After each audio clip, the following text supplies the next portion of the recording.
Un PDG millionnaire a offert une robe de luxe à sa secrétaire et l'a emmenée au dîner de gala de son entreprise. Mais ce qu'elle a fait l'a rendu follement amoureux. Louis Moreau avait 36 ans et dirigeait depuis près de 10 en l'une des entreprises de technologie les plus respectées de France. Situé en plein cœur du 8e arrondissement de Paris, son siège, un bâtiment moderne de verre et d'acier, reflétait parfaitement la froide efficacité qu'il incarnait. D'une élégance irréprochable, Louis était connu pour son intelligence redoutable, sa capacité à anticiper les mouvements du marché et surtout pour la distance qu'il imposait entre lui et le reste du monde. Aucun scandale, aucune liaison, aucun détail personnel n'avait jamais transpiré dans la presse ou même parmi ses plus proches collaborateurs. Il vivait dans un appartement minimaliste sur l'avenue Montaigne et arrivait chaque matin à 7h30 précise, comme une horloge suisse. Camille Dupont, 29 ans, était sa secrétaire depuis 3 ans. Silencieuse, discrète, d'une efficacité qui frôlait la perfection, elle s'occupait de tout, sans jamais faire de bruit. De son bureau vitré à côté de celui de Louis, elle gérait son agenda, filtrait ses appels et parfois, d'un simple regard ou d'un geste presque imperceptible, désamorçait des situations complexes avant même qu'elles n'éclatent. Personne ne savait grand-chose d'elle, sinon qu'elle venait de Lyon, qu'elle habitait dans le 20e arrondissement et qu'elle ne participait jamais aux discussions de couloir. À midi, elle descendait discrètement déjeuner au petit café d'en face, seule, un livre à la main. Elle semblait presque invisible en dehors de son rôle, comme si elle n'existait que dans les marges de l'empire que dirigeait Louis. Ce matin-là, au lieu du silence habituel de la salle de réunion principale, une rumeur s'était répandue parmi les cadres de la société. Une invitation venait d'être envoyée pour le gala annuel de l'entreprise, un événement très attendu où se réunissaient partenaires, investisseurs, hauts dirigeants et quelques figures politiques. Mais cette année, un détail changeait. Tout. L'invitation mentionnait que Louis viendrait accompagné d'une personne spéciale. Le mot exact avait été choisi avec soin, et chacun s'interrogeait sur son sens. Jamais dans toute l'histoire de la société, Louis Moreau n'avait été vu en compagnie d'une femme lors d'un événement public. Le mystère enflait dans les étages comme un nuage de tension contenue. Les spéculations allaient bon train, une diplomate, une femme d'affaires influente, une personnalité médiatique. Personne n'aurait parié un centime sur Camille Dupont. Et pourtant, dans le calme du bureau directorial, Louis avait simplement levé les yeux vers elle après avoir relu l'invitation à signer et avait prononcé une phrase qui allait bouleverser l'équilibre tacite de leur relation. « Camille, j'aimerais que vous m'accompagniez au gala cette année. » Elle avait levé les yeux de son écran, les sourcils à peine froncés par la surprise. Elle n'avait rien répondu immédiatement. Louis non plus ne semblait pas vouloir expliquer sa décision. Il n'avait pas souri, ni ajouté de justification.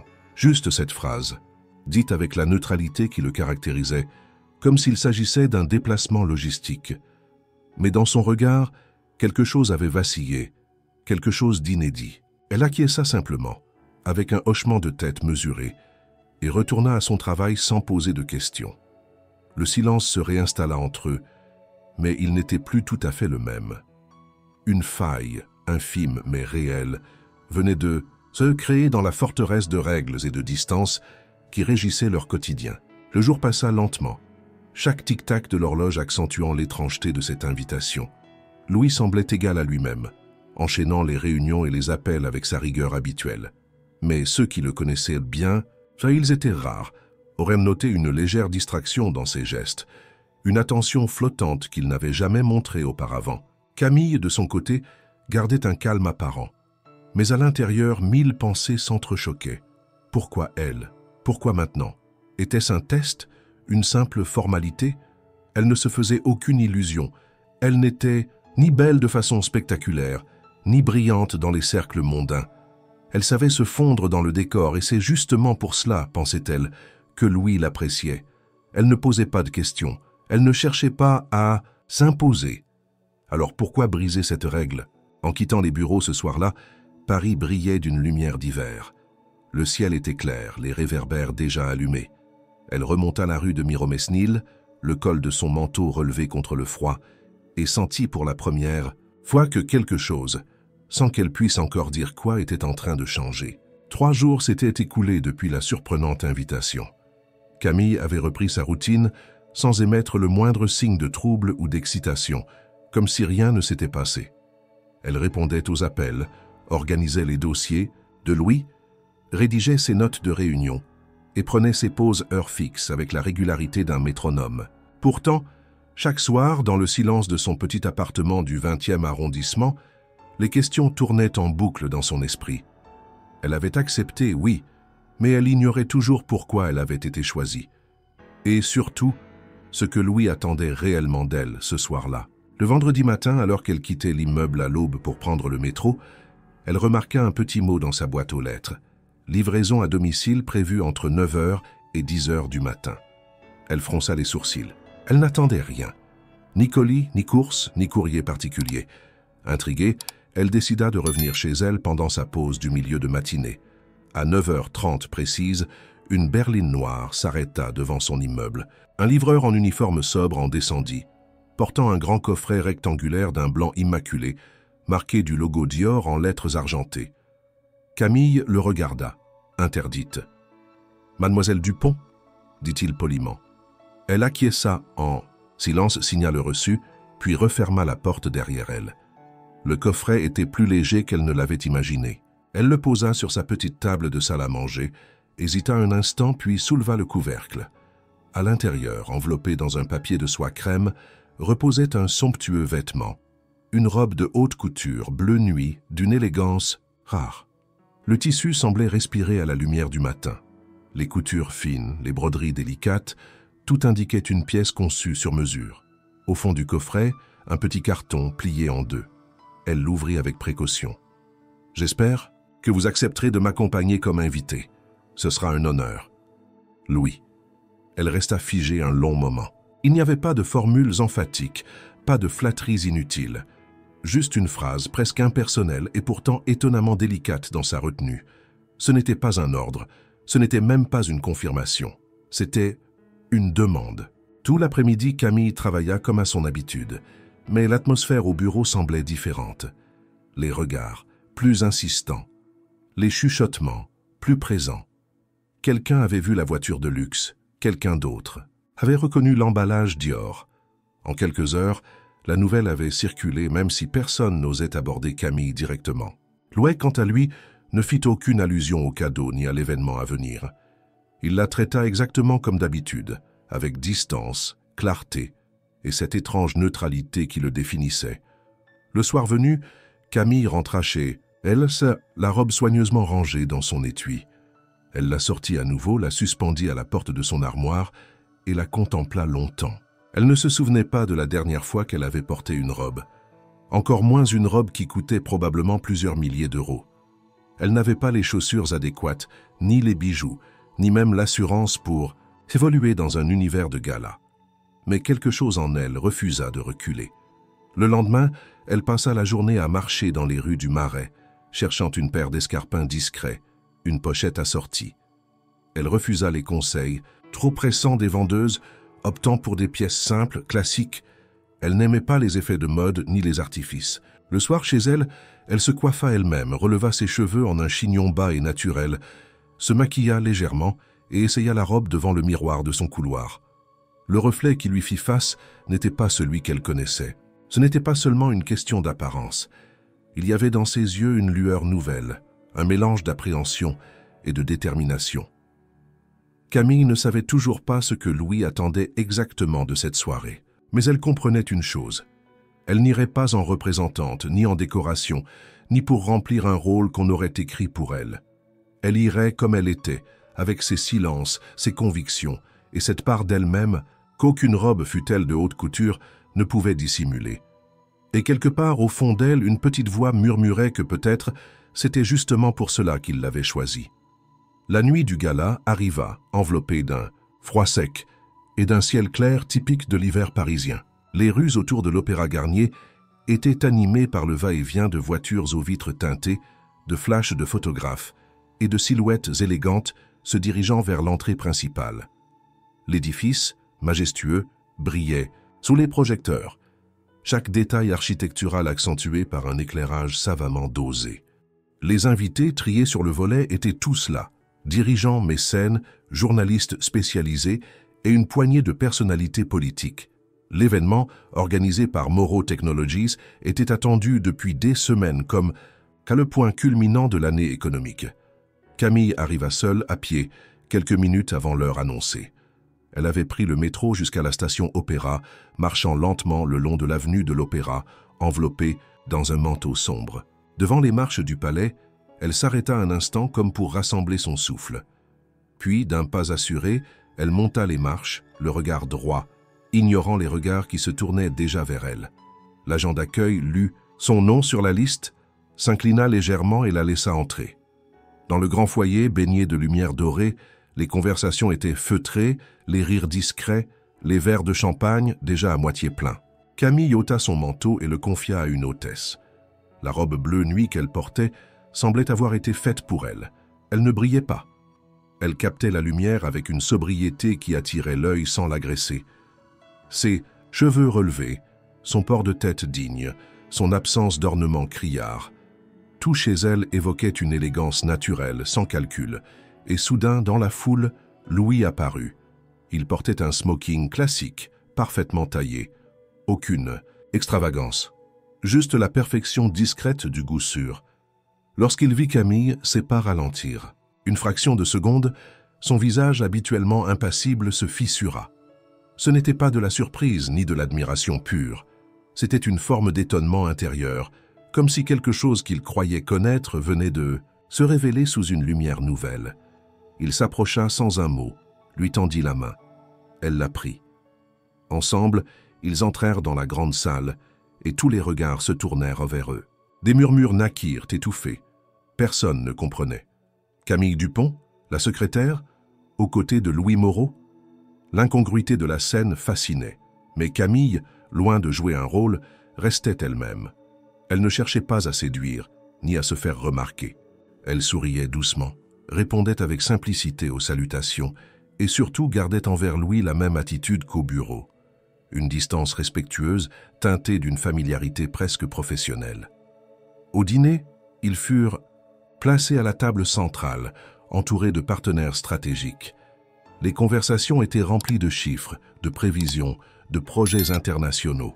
Camille écoutait, intervenait parfois avec justesse, sans jamais tenter d'attirer l'attention. Elle connaissait les dossiers, les noms, les enjeux. Plusieurs invités échangèrent des regards étonnés. Qui était vraiment cette femme? Louis, lui, ne parlait que peu. Il observait. Non les convives, mais elle. Chaque mot qu'elle prononçait, chaque geste, chaque rire étouffé. Il s'attendait peut-être à ce qu'elle joue un rôle, se transforme, tente de séduire. Mais non. Camille restait inchangée.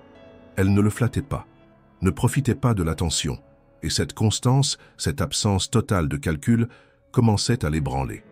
Lui qui passait ses journées à anticiper les mouvements des autres, à prédire les stratégies, ne savait plus que penser. Après le plat principal, pendant une pause musicale, Camille s'excusa doucement et se leva. Elle ne partit pas en quête d'un interlocuteur influent. Elle ne tenta pas de se faire voir. Au lieu de cela, elle s'éloigna vers les coulisses, là où une jeune serveuse, visiblement stressée, tentait de ramasser une pile de serviettes tombées. Camille s'agenouilla, l'aida calmement, glissa quelques mots rassurants. Puis elle se leva, passa près d'un groupe d'ingénieurs qu'elle connaissait de nom et échangea quelques phrases amicales. Louise, de loin, la suivait des yeux. Il comprit à ce moment-là qu'elle n'était pas seulement différente. Elle était libre, libre des jeux de pouvoir, libre des codes implicites. Elle ne cherchait pas à plaire. Elle ne cherchait rien. Et c'était précisément cela qui le désarmait. Quand elle revint à table, il lui tendit un verre de champagne. Elle secoua doucement la tête. « Je préfère le jus de pomme », dit-elle avec un sourire léger. Louis haussa un sourcil. Puis, pour la première fois ce soir-là, il sourit, lui, qu'aussi. Pas un sourire de façade. Un sourire vrai, presque complice. Le bal des regards continuait. Mais désormais, entre eux, il se passait quelque chose que personne ne pouvait voir. Le gala battait son plein. Les musiciens installés au balcon du grand escalier entamaient un morceau de jazz doux, couvrant le murmure des conversations qui s'élevaient sous les fresques dorées du palais Garnier. Les invités se déplaçaient lentement entre les salons, un verre à la main échangeant banalité brillante et stratégie feutrée. C'était un monde de posture, où chaque sourire avait un objectif et chaque geste un calcul. Camille, pourtant, n'y jouait aucun rôle. Après avoir décliné le champagne, elle s'était levée, prétextant une envie de se dégourdir, les jambes. Louis, resté à table, l'avait suivie du regard tandis qu'elle traversait la salle sans hâte, son port toujours digne, ses gestes simples. Il la vit s'arrêter près du buffet, observer les serveurs s'activer, puis se diriger vers l'une des alcôves latérales. C'est là que cela se produisit. Un bruit de chute suivi d'un éclat de voix étouffée. Une jeune serveuse, probablement en stage, venait de renverser un plateau rempli de verre. Le liquide s'était répandu au sol, les morceaux de verre scintillaient comme des éclats de glace. Le silence se fit un instant dans la zone proche, les regards convergeant vers la scène. La jeune femme, pâle, immobile, les yeux agrandis par la peur d'avoir compromis son poste. Sans hésiter, Camille s'avança, se pencha, prit un linge qu'un autre serveur lui tendit et commença à aider. Elle parlait doucement, calmement, rassurant la jeune fille d'un ton bas. Ce n'était pas une manœuvre publique. Elle ne regardait pas autour d'elle, ne souriait à personne. Elle faisait ce qu'elle aurait fait n'importe où, aider. Louis, depuis l'autre bout de la salle, ne bougea pas. Il resta debout, droit, mais quelque chose en lui venait de se fissurer un peu plus. Il n'était pas surpris par la réaction de Camille. Il était bouleversé par l'absence totale de théâtralité dans son geste. Elle n'avait même pas envisagé que cela puisse être remarqué. Le directeur financier, à ses côtés, murmura « Votre secrétaire est surprenante ». Louis ne répondit pas. Il fixait encore la scène, comme s'il observait quelque chose qu'il n'avait jamais vu de sa vie. Quelque chose d'authentique dans un monde qui ne l'était. Plus, quelques minutes plus tard, Camille revint main propre, démarche tranquille. Elle retrouva sa place sans un mot, ajusta sa serviette sur ses genoux et but une gorgée de jus. Louis la regarda longuement. Elle le sentit, mais ne se tourna pas vers lui. La soirée continua, ponctuée de discours, de présentations vidéo et d'échanges formels. Mais pour Louis, le reste n'était qu'un bruit de fond. Il ne voyait plus que les gestes silencieux de Camille, sa façon de s'effacer tout en étant, paradoxalement, la plus présente de tous. Un peu plus tard, un sommelier vint proposer une sélection spéciale de champagne rare, servie uniquement aux convives les plus influents. La bouteille, au reflet doré, était accompagnée d'un petit discours élogieux sur son millésime exceptionnel. Louis prit une coupe par politesse, puis tourna la tête vers Camille, lui tendant un verre. Elle refusa poliment. « Encore du jus de pomme » murmura-t-elle. Il se pencha légèrement vers elle. « Vous savez que vous êtes la seule ici à ne pas essayer d'impressionner qui que ce soit. » Elle le regarda, un sourire aux lèvres. « C'est peut-être pour ça que je n'ai jamais été invité à ce genre d'événement. Et pourtant, vous êtes ici. Par erreur, sans doute. » Il secoua lentement la tête, son regard ancré dans le sien. « Non, pas par erreur. » À cet instant, un éclat de voix attira leur attention. Un ministre venait d'arriver, entouré de journalistes. L'attention se détourna d'eux et Camille en profita pour se lever à nouveau, cette fois pour rejoindre un groupe de collaborateurs du service technique qu'elle connaissait de quelques réunions internes. Elle les salua simplement, discuta avec naturel. Rien dans son attitude ne révélait qu'elle avait été assise à la table d'honneur quelques minutes plus tôt.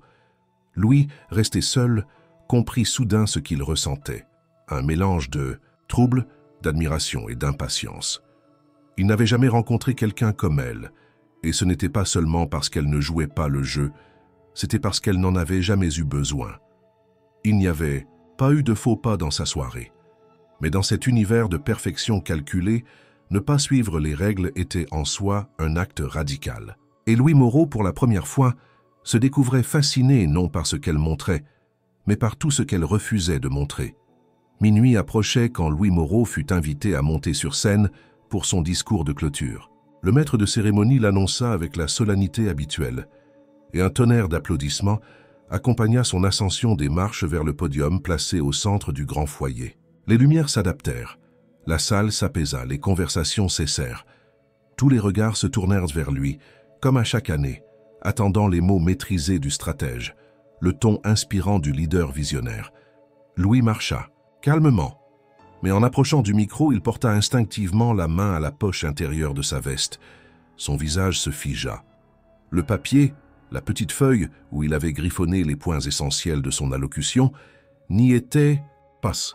Il ferma les yeux une seconde, essayant de recomposer les idées mentalement. Mais un vide inattendu s'installa. Ce n'était pas de la panique, c'était inhabituel, et cette perte de contrôle le déstabilisait plus qu'il ne voulait l'admettre. Camille, en bas des marches, avait tout vu. L'instant où il avait cherché le papier, le tressaillement infime de ses sourcils. Elle comprit immédiatement. Sans réfléchir, elle se tourna, remonta discrètement le couloir longeant la scène, contourna le buffet et se faufila vers la loge où Louis avait laissé ses affaires avant le début de la soirée. À l'intérieur, sur la table, le feuillet était posé, presque invisible sur le bois foncé. Elle le prit, le roula soigneusement et ressortit aussi vite. En contournant les invités, elle se retrouva dans les coulisses et monta silencieusement l'escalier latéral qui menait à la scène, invisible au public. Elle tendit la feuille à Louis qui venait tout juste de commencer à parler d'intuition, cherchant ses mots avec prudence. Leur regard se croisa. Il ne dit rien. Il prit le papier, hocha imperceptiblement la tête et continua. Le discours, une fois lancé, fut à la hauteur de toutes les attentes. Précis, élégant, avec des touches d'humour finement dosées et une vision claire des projets à venir. Louis parla d'innovation, de durabilité, d'humain. Il cita des ingénieurs de l'entreprise, évoqua des partenariats stratégiques, remercia les équipes. Mais derrière chaque mot, Camille percevait un léger tremblement nouveau. Non pas de la nervosité, mais une inflexion plus vivante. Lorsqu'il termina, les applaudissements éclatèrent à nouveau. Il descendit lentement les marches, son regard balayant la foule. Il chercha Camille. Elle n'était plus là, elle ne l'attendait pas. Elle ne s'était pas placée en évidence pour recevoir des remerciements. Il la trouva finalement près d'un groupe d'assistants techniques, un verre de jus à la main, riant à une anecdote racontée par un technicien en charge des réseaux internes. Elle était à sa place, loin des projecteurs, au milieu de ceux qu'on ne voyait jamais lors des événements officiels. Louis resta à distance quelques secondes. Il observa son profil, ce mélange de calme et de distance, cette manière d'être présente sans jamais s'imposer. Puis, il s'approcha. « Merci », dit-il simplement. Camille le regarda, surprise, puis haussa légèrement les épaules. « Ce n'est rien. Je savais que le papier était resté dans la loge. Il aurait pu lui dire qu'elle avait sauvé la soirée, qu'elle avait fait plus que beaucoup en restant dans l'ombre. Mais il n'en fit rien. Elle n'aurait pas accepté la louange. Et elle n'en avait pas besoin. Plus tard, alors que les invités commençaient à quitter les lieux, les conversations s'étiolant dans l'écho du palais Garnier, Louis resta un instant seul sur le balcon donnant sur l'avenue de l'Opéra. La ville brillait sous les bas lampadaires. Il pensait à elle, à Camille, à la manière dont elle était intervenue sans alourdir le geste, sans se mettre en avant. Elle lui avait donné ce qu'il fallait au bon moment, puis s'était éclipsée. Pour un homme habitué à tout maîtriser, ce geste simple, humble, mais d'une efficacité parfaite, avait ébranlé quelque chose de profond. Il réalisa qu'il n'avait jamais vraiment regardé Camille auparavant. Elle avait toujours été là, silencieuse, discrète, presque invisible dans son efficacité. Mais maintenant, il la voyait, et ce qu'il voyait ne cessait de le désarmer. Ce soir-là, alors que les dernières voitures quittèrent le parvis de l'Opéra, Louis Moreau sentit, pour la première fois depuis longtemps, un trouble qu'aucune stratégie, aucun plan ne pouvait résoudre. Une émotion brute, indéfinissable, comme et tenace. Et dans ce silence qui suivit la fête, il comprit. Il ne contrôlait plus rien. La soirée s'était achevée dans une lumière tamisée, le palais Garnier lentement vidé de ses convives élégants et de ses éclats de verre. Dehors, Paris semblait plus calme, presque intime, comme si la ville elle-même s'était apaisée après le tumulte du gala. Camille, fatiguée mais étrangement sereine, attendait un taxi qu'elle avait réservé en ligne. Elle se tenait à l'écart, ses bras croisés contre le froid, le regard perdu dans les colonnes imposantes de l'édifice. Louise sortit quelques minutes plus tard, le manteau ouvert, comme si l'air glacial ne l'atteignait pas. Il balaya l'esplanade du regard jusqu'à la repérer. Sans hésiter, il se dirigea vers elle. « Vous attendez un taxi ?» demanda-t-il, la voix plus douce qu'à l'accoutumée. « Oui » répondit-elle simplement. Il hésita un bref instant, puis proposa « Je vous ramène ».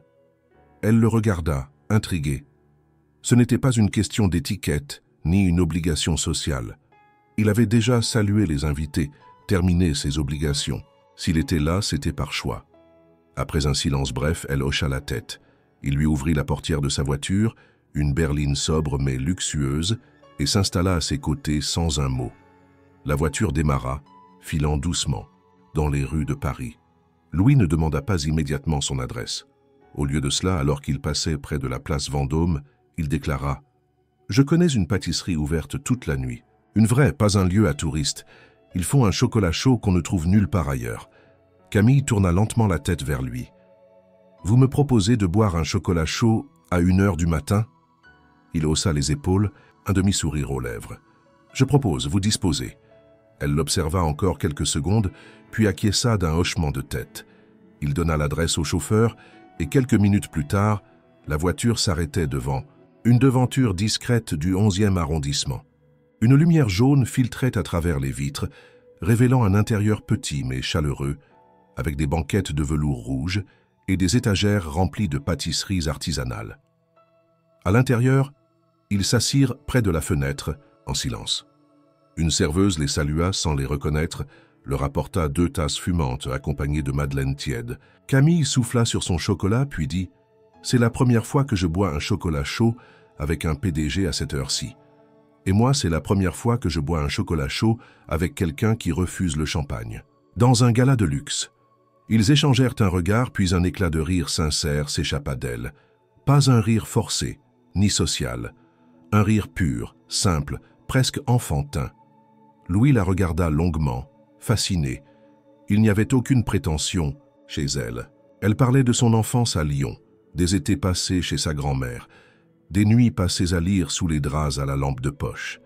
Elle racontait sans chercher à captiver, sans effort de mise en scène, et lui écoutait, captivée précisément parce qu'elle ne cherchait pas à l'être. « Pourquoi êtes-vous resté dans mon entreprise si longtemps ?» demanda-t-il à un moment donné.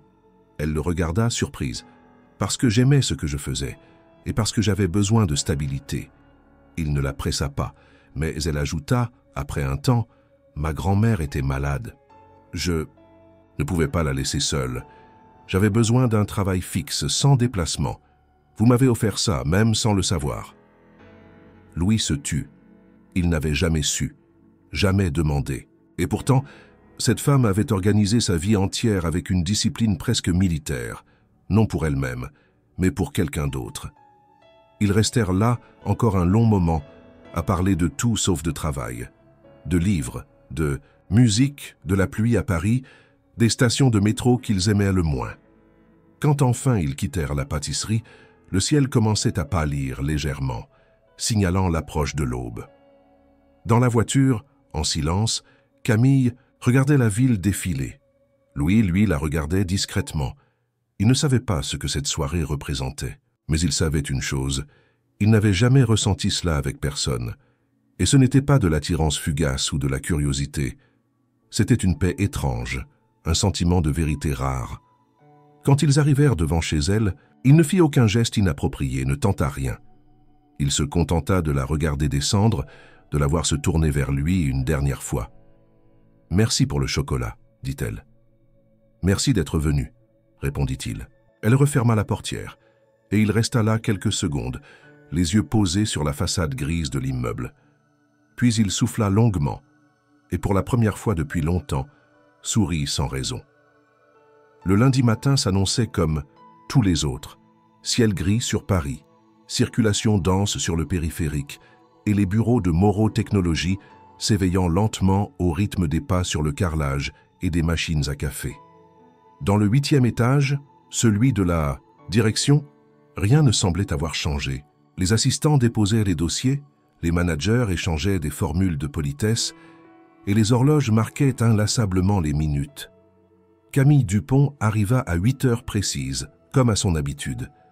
Elle portait un tailleur, sobre, ses cheveux attachés en queue basse, une fine ligne de crayon soulignant son regard calme. Elle s'installa à son bureau, alluma son ordinateur et se mit à trier les courriels accumulés depuis la fin de la semaine précédente. Aucun signe extérieur ne trahissait ce qu'elle avait vécu les jours précédents. Louis Moreau, lui, entra à 8h20. une légère entorse à sa ponctualité habituelle. Il salua brièvement les quelques collaborateurs présents dans l'open space, croisa le regard de Camille à travers la cloison vitrée et sentit aussitôt quelque chose d'étrange. Elle le salua d'un simple « Bonjour, monsieur Moreau », la voix neutre comme toujours. Rien dans son ton n'évoquait le gala, ni le chocolat chaud partagé, ni même l'invitation. Il hocha la tête, répondit de façon tout aussi formelle, puis ferma doucement la porte de son bureau. Ce fut le début d'une journée que Louis ne parvint pas à contrôler. Tout semblait fonctionner. Les réunions se succédaient, les chiffres étaient bons, les décisions validées. Mais dans les silences entre les tâches, son esprit repartait, toujours vers Camille. Elle était là à quelques mètres, efficace, concentrée, disponible, et pourtant elle semblait lui échapper totalement. Il l'observait à travers la vitre, sa posture droite, ses doigts rapides sur le clavier, sa voix mesurée au téléphone. Rien n'avait changé, ou plutôt tout avait changé, mais elle s'obstinait à maintenir l'ordre ancien. À plusieurs reprises, il envisagea d'initier une conversation, de faire référence à la soirée, de lui dire que ce moment avait compté. Mais chaque tentative mourait avant même de naître. Il n'avait pas les mots. Et surtout, il redoutait qu'elle ne veuille pas les entendre. Vers 11 heures, il lui demanda d'entrer pour discuter d'un déplacement prévu à Bordeaux. Elle s'exécuta, apportant le dossier déjà annoté. Pendant qu'elle lui exposait les options logistiques, il l'écoutait à peine. Il fixait ses lèvres, son regard, la manière dont elle évitait tout contact inutile. Elle parlait comme si rien ne s'était produit. Et cela, plus que tout, le désarmait. « Vous êtes sûr que tout va bien ?» demanda-t-il à brûle-pourpoint. Elle leva les yeux, surprise. « Bien sûr, pourquoi cela n'irait-il pas ?» Il resta silencieux. Elle pencha légèrement la tête. « Le déplacement est confirmé pour jeudi. J'ai réservé les billets et bloqué votre emploi du temps. Si vous souhaitez que j'accompagne la délégation, je peux également me rendre disponible. »« Oui, ce serait bien, » dit-il, presque dans un souffle. Elle acquiesça, referma. Le dossier est sorti. Aucun regard en arrière. Louis resta seul, les doigts croisés sur le bureau. Il n'avait jamais connu cette forme de frustration. Ce n'était pas une résistance ouverte ni un rejet clair. C'était pire. C'était l'indifférence polie, professionnelle, désarmante. Et lui, qui avait toujours su lire entre les lignes, se retrouvait démuni face à quelqu'un qui n'en laissait aucune. Il repensa à la nuit au café, à sa façon de raconter son passé, aux sourires légers échangés dans la voiture. Était-ce un moment suspendu, hors du réel? Avait-il projeté plus qu'il n'y avait réellement? Ou était-elle, simplement, en train de se protéger? Le reste de la journée se déroula comme un théâtre bien huilé. Camille géra les imprévus, les rendez-vous, les ajustements de dernière minute. Elle lui transmit les documents, les appels, les instructions, avec la même fluidité qu'avant, mais à aucun moment, elle ne laissa transparaître une faille. Louis comprit alors ce que c'était d'être en déséquilibre. Il avait toujours été celui qui décidait, qui analysait, qui tenait les rênes. Et là, il était vulnérable. Non pas face à une attaque, mais face à une absence. Une absence de réaction, d'émotion, de reconnaissance de ce qu'ils avaient partagé.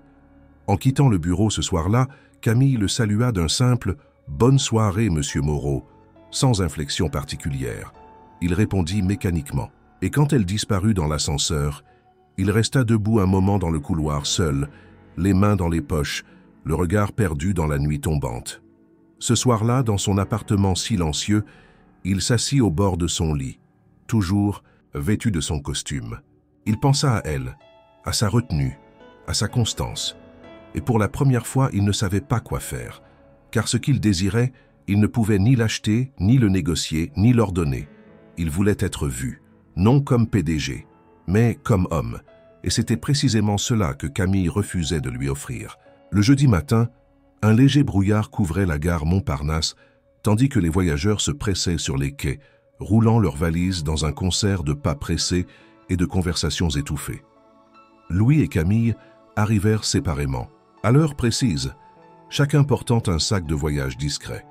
Aucun mot superflu ne fut échangé. Ils s'installèrent côte à côte dans la première classe du TGV en partance pour Bordeaux, leurs regards tournés vers les vitres humides du compartiment. Le voyage dura un peu plus de 2 heures, rythmé par le murmure régulier du train et les annonces en sourdine. Camille relisait des notes sur sa tablette, annotant certains passages, concentrés. Louis, lui, la regardait à la dérobée, fasciné par la constance de son calme. Elle semblait pouvoir se fondre dans n'importe quel environnement sans jamais forcer sa présence, comme si son silence était une forme supérieure de langage. À leur arrivée, un chauffeur les attendait pour les conduire à l'hôtel où se tiendrait la rencontre stratégique avec des partenaires locaux. Le domaine, situé en périphérie de Bordeaux, alliait raffinement et discrétion.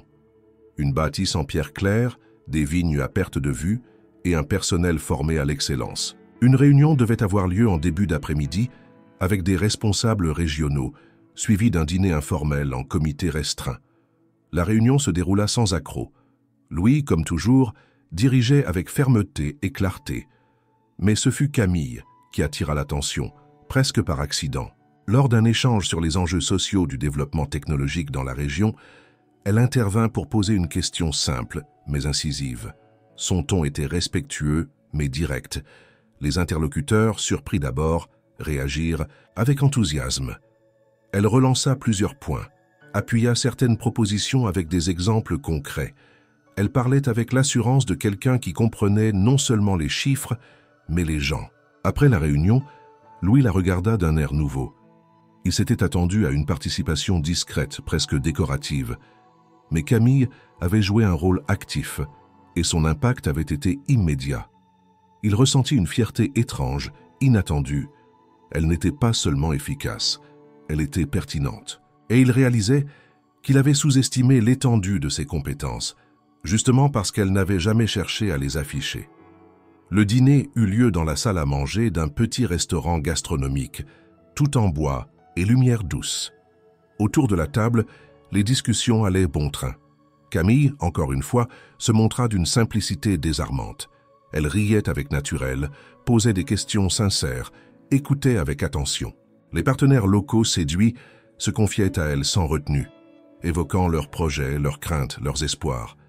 Louis, assis face à elle, se découvrit à nouveau spectateur. Il ne s'était pas senti ainsi depuis longtemps, dépossédé de son rôle de centre.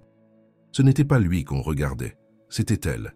Et non parce qu'elle le cherchait, mais parce qu'elle avait cette capacité rare de faire sentir chaque personne écoutée, reconnue. Plus tard, alors que la nuit était bien avancée, ils quittèrent le restaurant à pied, longeant un chemin bordé d'arbres. Le silence les enveloppa, ponctué seulement par le bruit de leurs pas sur le gravier. Camille tenait son manteau fermé d'une main, l'autre glissé dans la poche. « Vous avez été brillante ce soir, dit Louis. Enfin. » Elle haussa les épaules. « J'ai seulement parlé avec sincérité. C'est ce qui vous distingue. Les autres cherchent à convaincre. Vous, vous touchez. » Elle ne répondit pas tout de suite. Puis, doucement, « Ce n'est pas toujours une qualité dans un monde qui valorise le spectaculaire. » Il s'arrêta. Elle fit de même. Ils étaient seuls sur ce sentier bordé de vignes, le ciel parsemé d'étoiles. « Camille, dit-il, hésitant. Elle le regarda. « Vous ressentez ça aussi, n'est-ce pas? Je ne sais pas comment l'appeler. » Elle le fixa, sans émotion visible. « Ce que je ressens n'a pas d'importance si vous continuez à me parler comme à une variable dans votre vie parfaitement ordonnée. » Il resta figé. Elle reprit sa marche, plus lentement. « Vous êtes un homme remarquable, Louis. Mais vous ne m'avez jamais regardé avant ces dernières semaines. Et je ne suis pas un défi. Je suis une personne. » Ces mots, dits sans colère, sans accusation, résonnèrent en lui comme une claque silencieuse. Il la suivit en silence jusqu'à l'hôtel. Aucun mot ne fut échangé durant l'ascenseur. Devant sa porte, elle se tourna une dernière fois. « Bonne nuit, monsieur Moreau. » Et il comprit alors que l'admiration qu'il ressentait pour elle s'était transformée. Ce n'était plus seulement une fascination. C'était le début d'un besoin, d'une urgence qu'il ne savait pas encore nommer, mais qui déjà menaçait de bouleverser tout ce qu'il croyait maîtriser. Le retour à Paris fut silencieux. Dans le train, Louis et Camille échangèrent à peine quelques mots, limités aux points pratiques du voyage. Lui, plongé dans une revue économique sans vraiment la lire, elle concentrée sur des courriels qu'elle rédigeait d'un geste précis mais automatique. Le paysage défilait à travers les vitres du TGV, mais rien ne parvenait à capturer vraiment l'attention de l'un ou de l'autre. Dans les jours qui suivirent, Louis se retrouva dans un état qu'il ne reconnaissait pas. une incertitude persistante, une tension intérieure qu'aucune réunion, aucune stratégie ne parvenait à dissiper. Camille était là, toujours aussi efficace, toujours aussi discrète. Mais chaque interaction, chaque regard évité, chaque silence poli entre eux résonnait comme un rappel douloureux. Il n'était plus indifférent. Et surtout, il ne savait plus comment revenir à l'état d'avant. Un après-midi, pris d'une impulsion qu'il n'aurait su expliquer, Louis appela discrètement le responsable des ressources humaines, un homme de confiance. Il demanda à consulter le dossier professionnel de Camille. Rien de suspect, rien d'illégal, juste un besoin de comprendre. Ce qu'il découvrit dans le rapport fut à la fois simple et profondément révélateur. Camille avait un parcours impeccable. Diplômée d'une bonne université de Lyon, plusieurs stages dans des entreprises respectées, des recommandations excellentes. Mais surtout, un détail attira son attention. Elle avait refusé au moins 2 propositions d'emploi, bien plus avantageuses, l'une dans une multinationale à Genève, l'autre auprès d'une start-up en pleine croissance à Berlin. Les raisons invoquées dans les mails de réponse étaient sobres, mais claires. Raisons personnelles, nécessité de stabilité géographique, priorité familiale. Louis sentit quelque chose se contracter en lui. Il demanda au RH, sous couvert d'un intérêt pour les mobilités internes, s'il savait pourquoi elle était restée malgré tout. L'homme hésita, puis mentionna une information qui n'apparaissait pas dans les documents. Camille avait, pendant plus de 4 ans, été l'unique soutien de sa grand-mère malade. Elle avait refusé promotion, déplacement, évolution, pour rester proche de chez elle et pouvoir s'occuper d'elle. Louis reposa lentement le dossier. Une gêne sourde l'envahit. Il comprit qu'en 3 ans de collaboration quotidienne, il n'avait jamais posé la moindre question sur la vie de Camille. Jamais. Elle avait organisé son monde, sa stabilité, son efficacité, en silence. Par choix, oui, mais aussi par nécessité. Et lui, dans sa tour d'ivoire, n'avait vu qu'une fonction, une présence rassurante, une pièce bien huilée de son système. Ce soir-là, de retour chez lui, il ouvrit une vieille bouteille de vin qu'il réservait pour les grandes occasions, mais qu'il n'avait jamais trouvé le moment de boire. Il s'assit sur son balcon, face à la tour Eiffel scintillante, et repensa à chaque moment partagé avec Camille. Les silences dans le bureau, le regard qu'elle lui avait lancé lorsqu'il avait oublié son discours, le rire étouffé, dans la pâtisserie la phrase dite sur le chemin de Bordeaux « Je ne suis pas un défi, je suis une personne ». Il comprenait maintenant. Camille ne voulait pas être conquise ni admirée. Elle ne cherchait rien. Et c'était précisément cela qui rendait son lien avec elle si déroutant.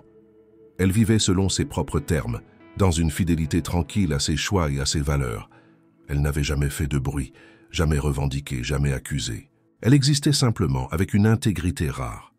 Louis se sentit pour la première fois profondément en défaut. Il avait construit sa vie autour du contrôle, de l'anticipation, de la performance. Il croyait tout comprendre des mécanismes humains.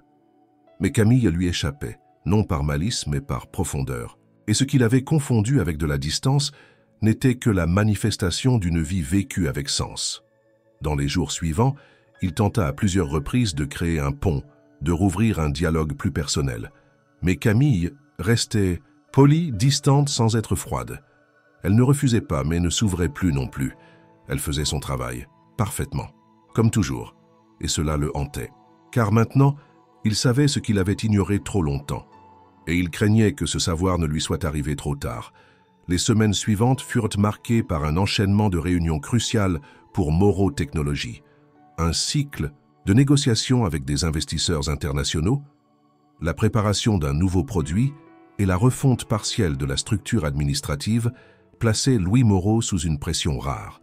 Camille, comme toujours, orchestrait avec une précision chirurgicale l'ensemble de la logistique, assurant la fluidité des jours, anticipant les besoins, filtrant les distractions.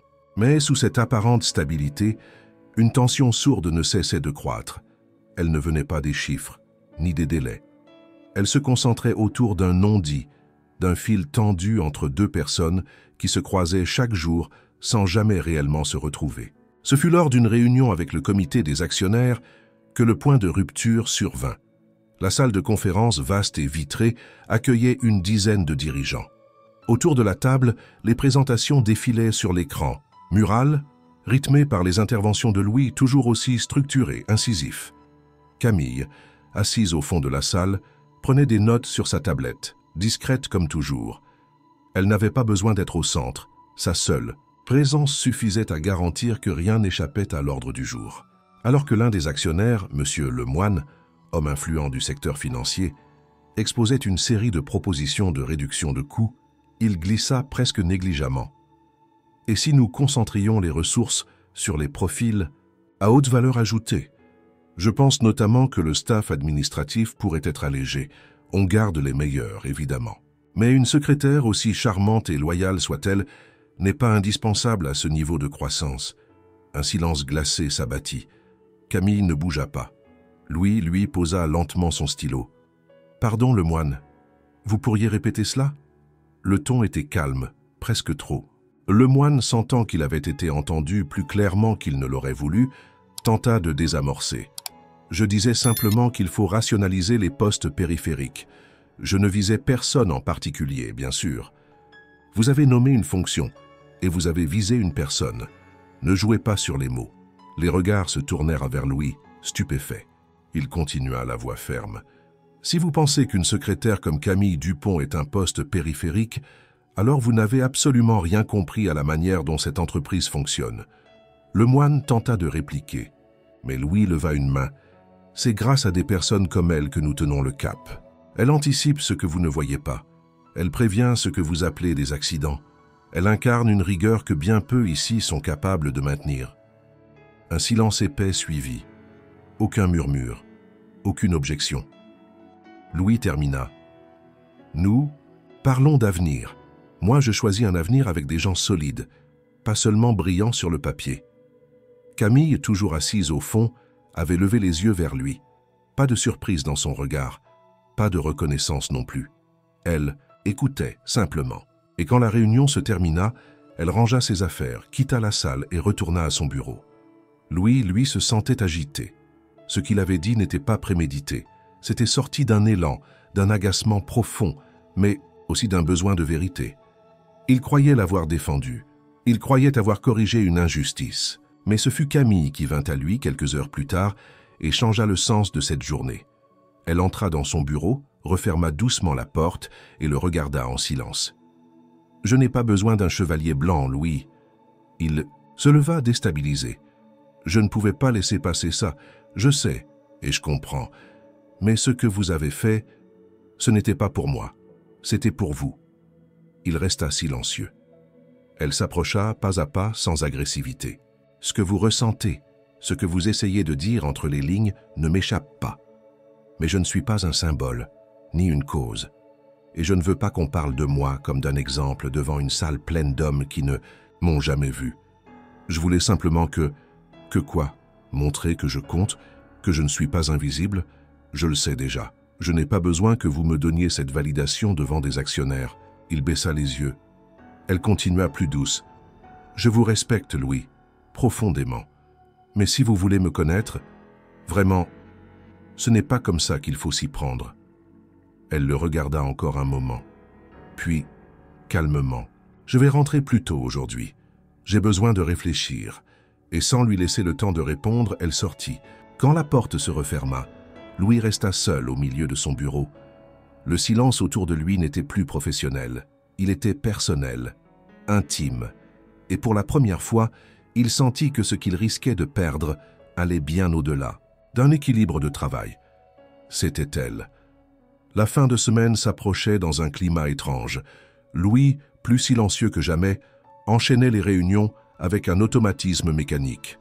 Les collaborateurs sentaient qu'il n'était pas dans son état habituel, mais personne n'osait poser de questions. Camille, elle, continuait à assurer ses fonctions avec la même précision. Mais il y avait désormais une distance nouvelle, plus froide, presque clinique. Elle parlait moins, réduisait les interactions au strict nécessaire et évitait toute proximité prolongée. Ce fut un vendredi matin à 8h30 que tout bascula. Quand Louis entra dans son bureau, une enveloppe blanche reposait sur le centre de son bureau. Elle n'avait pas été glissée parmi les documents habituels, ni remise en main propre. Non, elle avait été posée là, délibérément, comme une déclaration silencieuse. Son nom était inscrit à la main dans une écriture qu'il reconnaissait instantanément. Il referma la porte, s'assit et ouvrit la lettre d'un geste lent. Elle était brève, directe, aucune émotion apparente, simplement des mots nets, comme Camille savait les écrire. « Louis, je vous écris cette lettre parce qu'il est devenu clair pour moi que je dois partir. Ces dernières semaines m'ont fait comprendre que certaines lignes ont été franchies et que même avec la meilleure des intentions, ce que nous avons partagé ou tenté de partager ne peut plus être contenu dans un cadre professionnel. Je vous suis reconnaissante pour la confiance, pour l'espace que vous m'avez laissé. Mais je sens que ma place n'est plus ici. Ce n'est pas une fuite ni un refus, c'est une nécessité. Je veux construire ma vie ailleurs, avec d'autres repères, d'autres équilibres. Je vous remercie sincèrement pour ces 3 années. Camille Dupont. Il lut la lettre une seconde fois, puis une troisième. Chaque mot s'enfonçait en lui comme une lame froide. Elle ne laissait aucun espace à la négociation, aucune ouverture, aucun sous-entendu à explorer. C'était une décision, un point final. Il se leva d'un bond, sortit de son bureau, traversa les couloirs jusqu'au poste de travail de Camille. Elle n'y était plus. Une collègue lui dit qu'elle était partie pour un rendez-vous, mais le ton laissait deviner qu'elle ne reviendrait pas. Il retourna dans son bureau, ferma la porte et s'assit en silence. La pièce semblait plus grande, plus vide, comme si la présence invisible de Camille, toujours si discrète, s'était évaporée en emportant une partie de l'air. Il tenta de se concentrer, mais chaque réunion fut un calvaire. Les mots lui échappaient, les décisions prenaient un temps démesuré. À la pause déjeuner, il descendit seul, prit un café noir et s'assit dans le jardin intérieur de l'immeuble, les yeux perdus dans les branches sans feuilles. Il repensait à tout, à chaque moment depuis le gala, à la robe qu'il lui avait envoyée, à la première gorgée de chocolat chaud, aux regards échangés à Bordeaux, aux mots qu'il n'avait pas dit et à ceux qu'il avait dit trop tard, trop mal. Il avait cru pouvoir gérer cette relation comme il gérait ses projets. Mais Camille avait échappé à toutes ces règles. Elle avait agi avec liberté, toujours, et maintenant elle partait avec la même liberté. En fin d'après-midi, il monta dans son bureau, prit la lettre encore posée sur la table et la relut une dernière fois. Il ne pleura pas. Louis Moreau ne pleurait pas. Mais il sentit quelque chose se briser doucement à l'intérieur. Ce n'était pas la douleur de la perte immédiate, c'était une autre forme de vide, la conscience, qu'il avait touchée un instant, quelque chose de vrai et qu'il l'avait laissé s'éloigner. Il ne répondit pas à la lettre. Il ne tenta pas de la retenir, il savait que cela ne servirait à rien. Camille Dupont n'était pas une femme que l'on retient. Elle choisissait ses chemins. Et lui, pour la première fois, n'avait plus aucune influence sur la direction qu'elle prenait. Ce soir-là, il resta tard dans son bureau, les lumières éteintes. Il observait Paris depuis la vitre, les phares des voitures, les passants pressés. Il se demanda combien de ces vies en bas étaient guidées par des certitudes, et combien, comme lui, venaient de réaliser qu'ils avaient laissé passer ce qui comptait vraiment. Il avait tout perdu, et ce qu'il avait perdu, il ne pourrait jamais le recréer. Les mois qui suivirent le départ de Camille imposèrent à Louis Moreau une routine différente. Au début, rien ne changea en surface. Il arriva à l'heure, dirigea ses réunions, valida les projets avec la même rigueur. Une nouvelle assistante fut engagée, compétente, efficace, mais qui ne cherchait pas à reproduire les gestes de Camille. Elle obéissait aux consignes, mais ne devançait rien. Et Louis, bien qu'il n'en ait jamais fait la remarque, ressentait chaque jour cette absence comme un écho creux. Les couloirs de l'entreprise semblaient plus silencieux, ou peut-être était-ce lui qui écoutait davantage. Parfois, il passait près du bureau où elle s'asseyait, désormais occupée par quelqu'un d'autre, et son regard se perdait un instant. Il n'y avait rien de spectaculaire dans le vide qu'elle avait laissé. C'était un vide calme, propre, comme un fauteuil vide après un concert. Il ne reçut aucune nouvelle d'elle. Il ne tenta pas non plus de la contacter. Il avait compris que sa décision n'était pas un jeu, ni une provocation. C'était une ligne de rupture. Camille avait pris un autre chemin, un choix de vie, et il n'avait pas été invité à le suivre. Ce fut un article, un soir, qui raviva quelque chose. En consultant un média spécialisé en initiatives sociales, il vit un nom familier.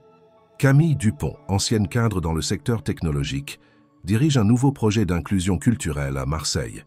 La photo la montrait souriante, entourée d'enfants et de bénévoles, devant une vieille bâtisse en cours de rénovation. Le texte décrivait un centre culturel en gestation destiné à offrir à des quartiers oubliés un lieu de création, de lecture, d'échange. Elle parlait peu d'elle, mettant en avant l'équipe, les artistes, les habitants. Louis relut l'article 3 fois. Ce qu'il vit dans cette photo, au-delà de l'engagement social, c'était une lumière nouvelle, dans son regard. Une lumière qu'il ne lui avait jamais vraiment vue à Paris, et il comprit d'un seul coup pourquoi elle était partie. Ce n'était pas pour fuir quelque chose, c'était pour se retrouver. Il continua à suivre de loin les rares publications du projet. Quelques images, des appels aux dons, des témoignages de jeunes impliqués, mais jamais de mention personnelle. Camille ne cherchait pas la reconnaissance, pas plus qu'avant. Elle construisait, en silence. Puis vint l'invitation. Un carton sobre arrivé par la poste.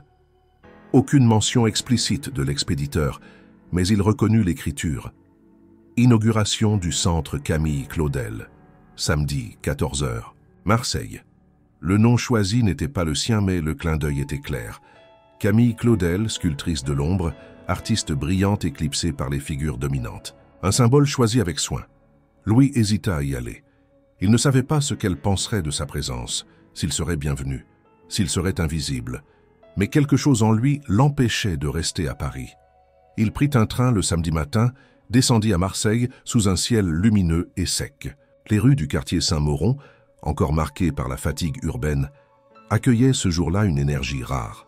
Devant le bâtiment rénové, une foule modeste s'était rassemblée. Des enfants couraient, des mères bavardaient, quelques élus locaux faisaient de brèves allocutions. Louis resta en retrait parmi les anonymes, et puis il la vit. Camille portait une robe simple, cheveux détachés, un badge en tissu accroché à sa poitrine. Elle riait, discutait, accueillait les visiteurs. Quand son regard croisa le sien, un instant suspendu naquit. Elle ne fut ni surprise, ni gênée. Elle lui adressa un léger sourire, presque imperceptible. Un signe de reconnaissance, mais non d'appel. Ils ne se parlèrent pas tout de suite. Louis visita les salles, regarda les œuvres exposées, écouta les enfants expliquer leurs projets. Il vit l'empreinte de Camille partout, dans l'organisation, dans les détails pensés pour accueillir avec dignité, dans les visages sereins. Ce fut à la fin, alors que les gens commençaient à partir, qu'elle s'approcha. Ils se retrouvèrent seuls un instant dans la cour pavée. « Vous êtes venu ?» dit-elle simplement. « Je ne savais pas si je devais. Je ne vous ai pas invité pour ça. Pourquoi alors ?» Elle baissa les yeux puis les releva lentement, pour que vous voyiez. Non ce que j'ai fait, mais qui je suis quand je ne suis pas à côté de vous. Il hocha la tête. Il comprenait. « Je ne vous ai jamais vraiment vu, » murmura-t-il. « Ce n'est pas une accusation, Louis. C'est une constatation. » Il chercha ses mots, mais elle l'arrêta. « Vous n'avez rien à dire. Pas maintenant. Vous avez vu, c'est tout ce qui comptait. » Et dans ce silence-là, il sut que quelque chose venait de changer. Pas une conclusion, mais un début possible, un point d'équilibre et surtout une vérité enfin partagée. Elle ne l'avait jamais rejetée. Elle avait simplement choisi d'exister d'abord pour elle-même. Et lui, pour la première fois, avait accepté de l'aimer sans vouloir la retenir. Le retour à Paris fut silencieux. Louis ne parla à personne du voyage à Marseille, pas à ses collaborateurs, pas à ses associés, pas même à ses rares amis. Ce qu'il avait vécu là-bas ne relevait ni du domaine professionnel ni de la confidence ordinaire. C'était un espace intérieur, quelque chose de profond, presque sacré.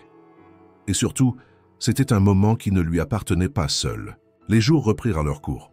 Les stratégies s'enchaînaient, les projets avançaient, mais quelque chose en Louis s'était modifié de manière irréversible. Il continuait à diriger, mais sans le même appétit du contrôle absolu. Il écoutait davantage, prenait le temps de regarder ce que chacun faisait, d'apprendre ce qu'il n'avait jamais pris la peine de voir. Il ne cherchait plus à remplir son emploi du temps, il cherchait à le comprendre. Un mois après l'inauguration, il prit une décision discrète. Aucune annonce publique, aucun communiqué. Il demanda à son équipe financière de préparer une donation substantielle à une structure éducative de Marseille. Il précisa que le don devait être effectué sous un nom anonyme. Aucun lien avec Moreau Technologies. Aucun crédit à revendiquer. Il écrivit lui-même un mot à la main sur un papier blanc sans en-tête. Pour celle qui m'a appris que la valeur réside dans ce que l'on est, et non dans ce que l'on possède. Le jour de l'ouverture officielle du centre au public, Camille reçut l'enveloppe parmi d'autres courriers. Elle reconnut l'écriture immédiatement. Elle ne sourit pas, ne s'émut pas. Elle referma simplement le mot, le rangea dans un tiroir de son bureau et continua sa journée. Mais l'après-midi, lorsqu'elle traversa la salle principale pour accueillir un groupe d'adolescents, elle aperçut un visage qu'elle n'attendait pas. Louis. Vêtu simplement, sans costume, sans escorte, une chemise retroussée aux manches, des chaussures banales. Il ne se tenait pas à l'entrée. Il était là parmi les autres, en train de porter une caisse de livres. Elle le regarda, étonnée. Il s'avança vers elle, déposa la caisse au sol. « Je me suis proposé comme bénévole. Ils avaient besoin d'aide pour trier les donations. » Elle croisa les bras. « Et vous avez l'habitude de trier des livres maintenant ? » ?»« J'apprends. On m'a déjà expliqué la différence entre un roman jeunesse et une biographie politique. » Un silence. Puis elle sourit. Pas le sourire qu'on offre à un invité important. Le sourire qu'on réserve à quelqu'un qui est revenu sans phare, sans intention, sans demande. Ils passèrent l'après-midi ensemble. Pas à parler de l'ancien temps, ni à revisiter des blessures. Juste à travailler, à installer des étagères, à écouter les jeunes raconter leurs projets. À un moment, assis sur un banc du jardin, ils burent un café ensemble. Il n'y avait plus de tension, juste la présence. « Je ne suis pas venu pour vous convaincre de revenir, » dit-il. « Je sais, et je ne veux plus être votre patron, ni votre obsession. Je veux être là, si vous voulez bien. » Elle le fixa un moment, puis regarda autour d'eux. Les rires d'enfants, les murs encore frais de peinture, les plantes en pot qu'on avait alignées avec soin. Son monde, elle s'y sentait enfin à sa place. « Vous ne savez pas encore ce que cela signifie d'être ici, » murmura-t-elle. « Non, mais je suis prêt à apprendre. » Cette fois, sans tout diriger. Elle acquiesça lentement. « Alors commencez, par quelque chose de simple. Venez avec moi. Il y a un petit café à 2 rues d'ici, rien d'extraordinaire. Mais le chocolat chaud y est encore meilleur que celui de Paris. » Il se leva. « J'accepte l'invitation. » Ils marchèrent côte à côte dans les rues tranquilles du quartier. Pas de promesses, pas de plan grandiose, juste une conversation qui reprenait doucement, là où elle n'avait jamais vraiment cessé. Et, dans cet après-midi banal, sans éclat ni révélation, quelque chose d'essentiel fut scellé. Ils n'avaient pas besoin de se perdre à nouveau pour enfin se reconnaître.